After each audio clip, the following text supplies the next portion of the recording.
Hi guys, welcome back from break. So we are starting to use a new system to kind of help us remember our vocabulary.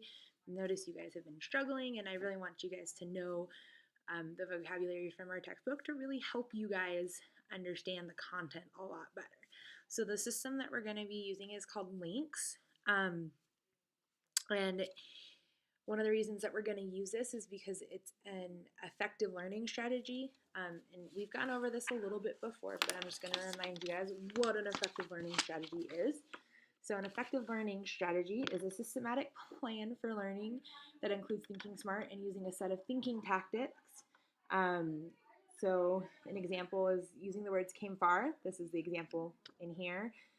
To remember the names of the countries that fought in World War II.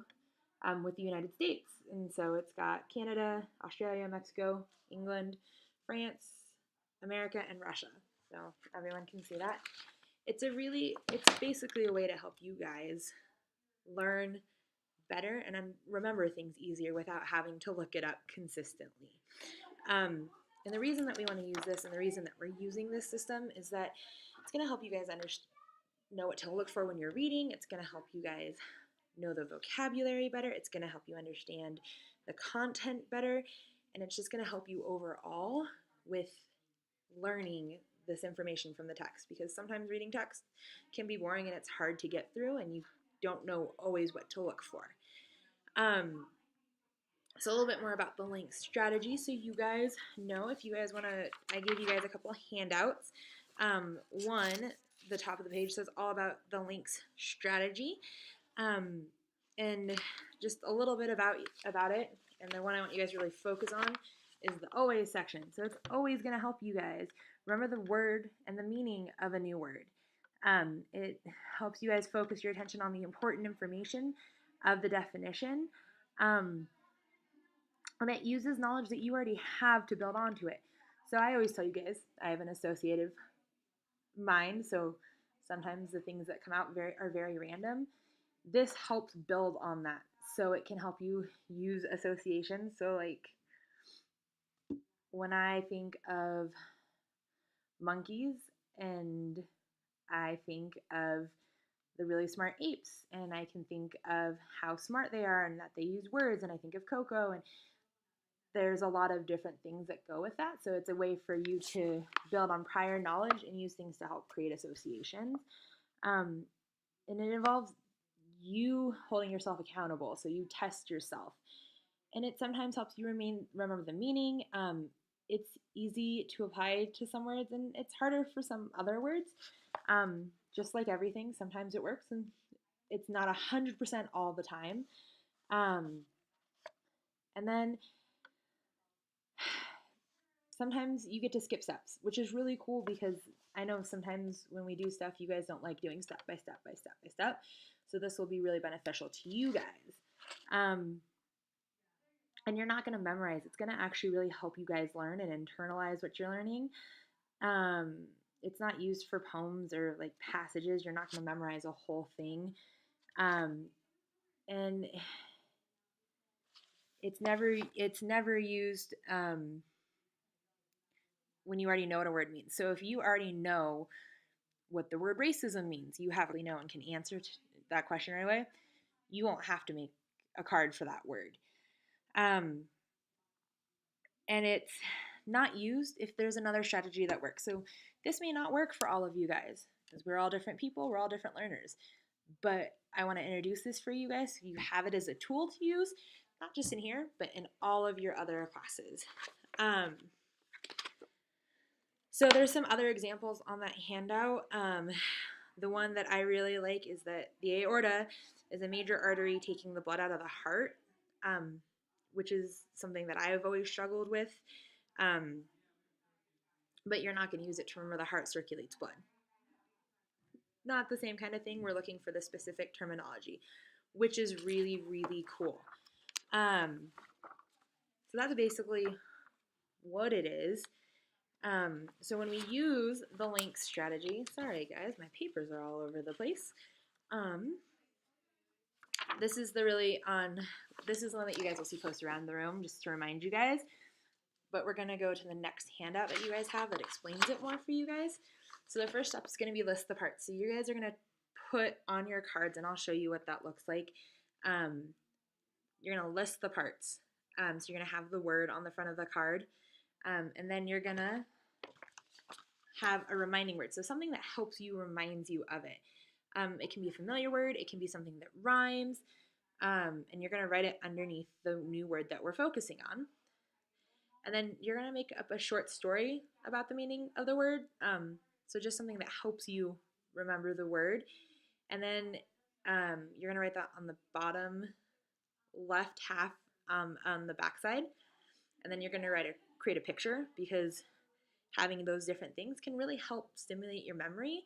And if you see that picture somewhere, it's like, you'll be like, oh, yeah, racism. That's not a good thing. And then 5 is going to be self-testing. So you're going to say the word and use all the different steps of things that you just wrote, and then check to see if you're right. And then you're going to say the meaning of the word, and you're going to think of the picture, and you're going to think of the story and think of the word, and then you're going to say the new word. And you're going to check in and see if you're right. So it's really cool, because it's something that after you do it, you can check to make sure that you know what it is and that it's working. And if it didn't work, your picture, your reminding word wasn't helpful, change it. That's why I really like this program, because it's pretty flexible. So I'm going to show you guys what creating the cards looks like. So this handout that I gave you guys kind of shows, and it really explains creating Link Studies cards. It really shows and explains basically what you guys are going to do. So on the front, and I'm going to demonstrate that using one of the words from our passage. So I'm going to use the word on, if you guys can find it, on page 773, imperialism. It's one of our first terms. So what you're going to do is you're going to take your note cards out, and on the top, you're going to write imperialism.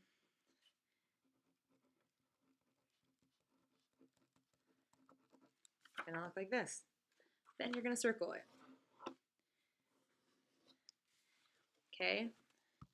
So something that makes me think of imperialism, because next we're going to write a reminding word. Then something that always makes me think of imperialism is the crown. So it's something that it's going to help you guys. Oh, sorry guys, I skipped a step. Because, you know what, teachers make mistakes too, and that's okay. So on the back, you're going to write what the definition for imperialism. Can anyone find it for me? That's right. It's the seizure of a country or territory by a stronger country. So I'm going to simplify that. I'm going to summarize that. A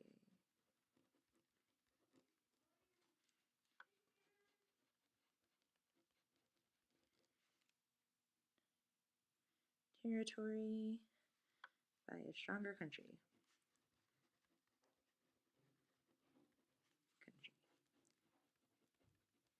I wrote the definition more explicitly closer to the book, because that's how I learn. You guys can write it simpler, you can write it more detailed, your choice.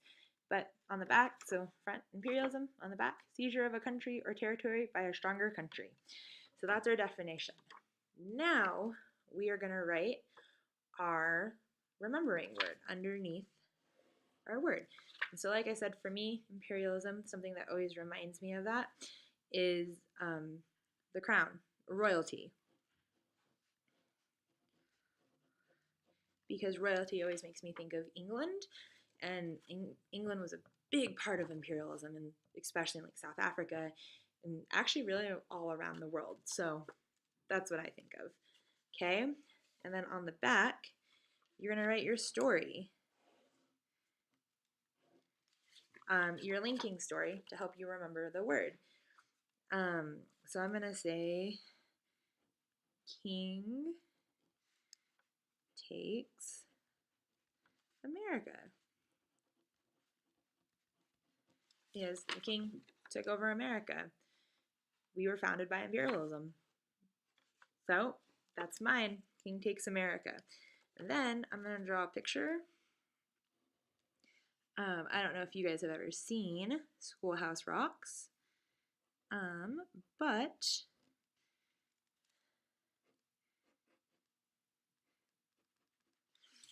there is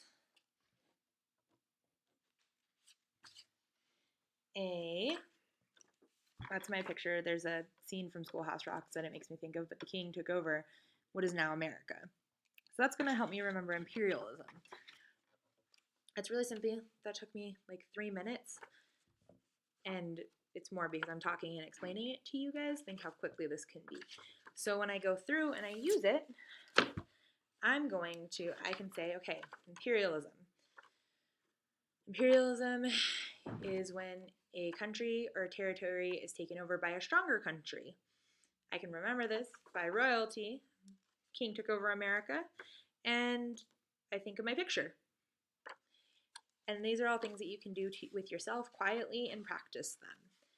So what we're going to do now is we're going to go through and we're going to read our next chapter 27 in our books. So page 70 through page 75. I'm going to give you guys 10 minutes. And I want you guys to go through and highlight the words, and we're going to do the next one together. So we already did our first one, imperialism.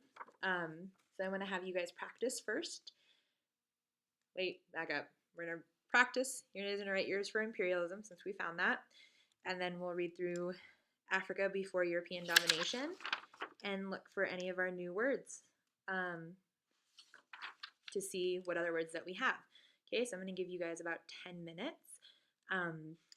And then to write your one for imperialism and read the next section and highlight the words that we're going to be doing.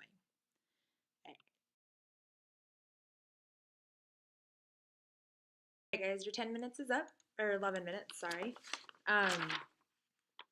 So going through this, I found 2 different words that are part of our vocabulary. Can you guys tell me what they are?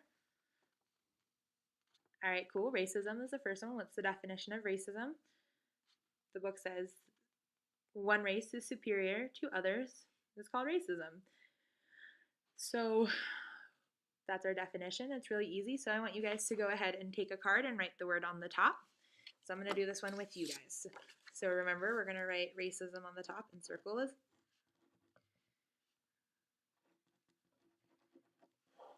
And then draw a line in half so it's in half.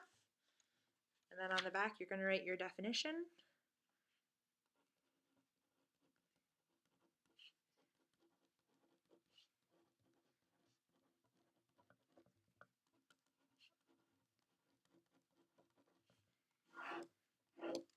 And then you should make a T on the bottom. Okay? So, you're going to use your word, your reminding word, something to help you remember racism. And I'm going to use slavery because slavery makes me think of racism because that's what progressed for it. So you guys choose whatever you want. Don't copy mine. Choose what works for you guys. I'll give you guys a minute to think about that.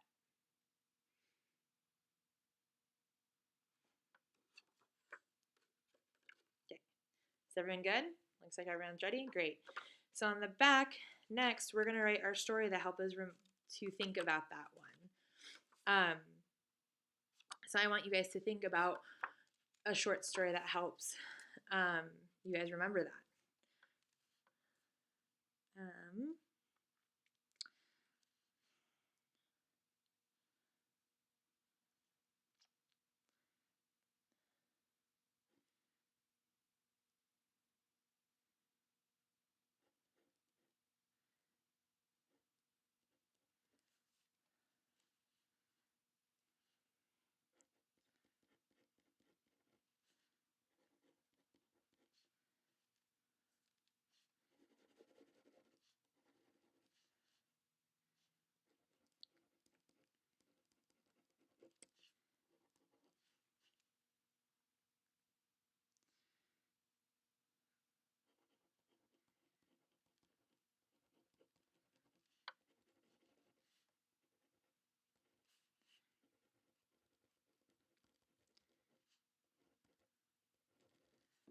So mine's a little messy, guys. I'm sorry, but I wrote Marching on Washington because that was one of the biggest parts of the civil rights movement, and that was all about fighting racism, like inequality.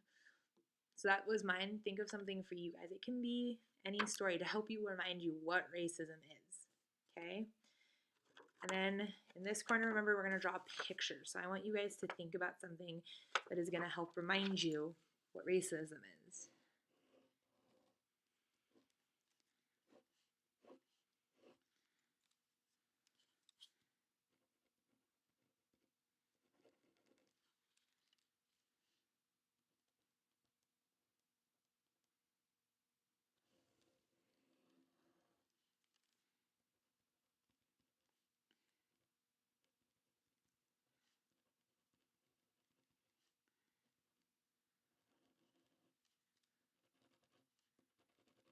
Okay, so mine is a picture of a man thinking about the hierarchy of, white being on the top being better, the top appearing better than everyone else.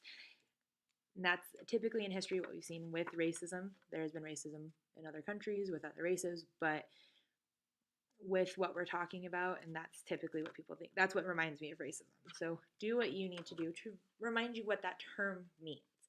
Okay? So we're going to talk. I'm going to give you guys just a second. Sorry, I'm jumping ahead.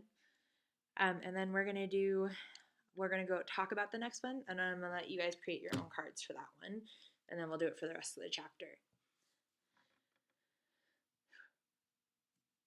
Okay. So the next term is social Darwinism. So this one's a little bit more confusing. That's why I want to talk to you guys about it. So with social Darwinism, it's the idea that it's about Darwinism. For you guys, if you guys don't remember what that is the idea of survival of the fittest. So that people, if like in animals, if an animal kills you, it's survival of the fittest who can survive. Social Darwinism take that idea and put it towards human society. So those who were the best for survival got all the money and the wealth and the success, and those who weren't ready to survive were on the lower end of the spectrum. So it's that kind of that same idea of racism, but it's those who are the fittest got to be on the top end. Those who weren't were less than the fittest people. It's a little confusing, so I wanted to talk to you guys about it. But I want you guys to go ahead and use that and create your own card. And we're going to go ahead and do that for the rest of the chapter. Does anyone have any questions? All right, cool.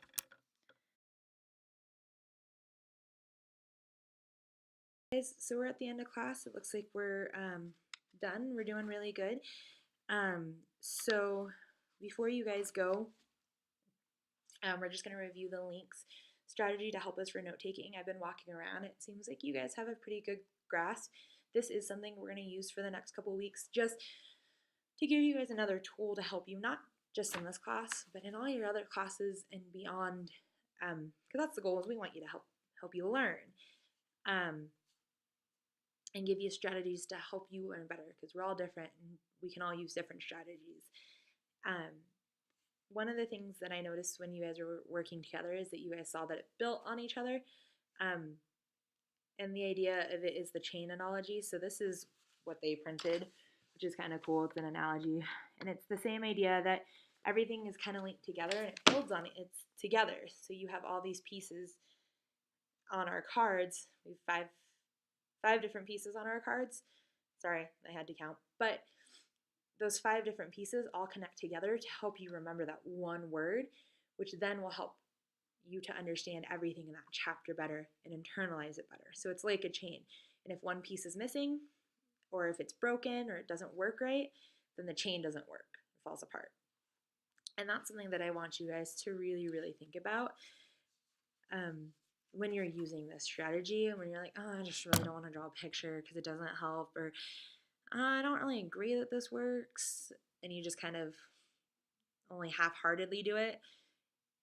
Think about that chain and how strong it will be if you really take the time to use the strategy correctly. Um, and we're just going to go over the mnemonic device again. So I told you the name of this strategy is links, and I don't know if any of you caught it when we went over the steps, that it's actually a mnemonic device to help you remember the steps. So links, L is list the parts, okay? And then you're going to have step 2 is identify a reminding word. 3 is note a linking story, so something to help you link to the word. You're going to create a linking picture, and then you're going to self-test yourself to make sure that you're actually getting that word stuck in your brain, that it's there, that you're understanding it, and that you know it. So I want you guys to just keep remembering that, look through it, use it for your homework for reading tonight. And we're going to have another set of cards that we'll go through tomorrow and talk when we talk about vocabulary and we talk about the reading. All right, go ahead and read chapter 28, and I'll see you guys read chapter 28 for homework tonight. I want to see your links cards for vocabulary, and I'll see you guys tomorrow.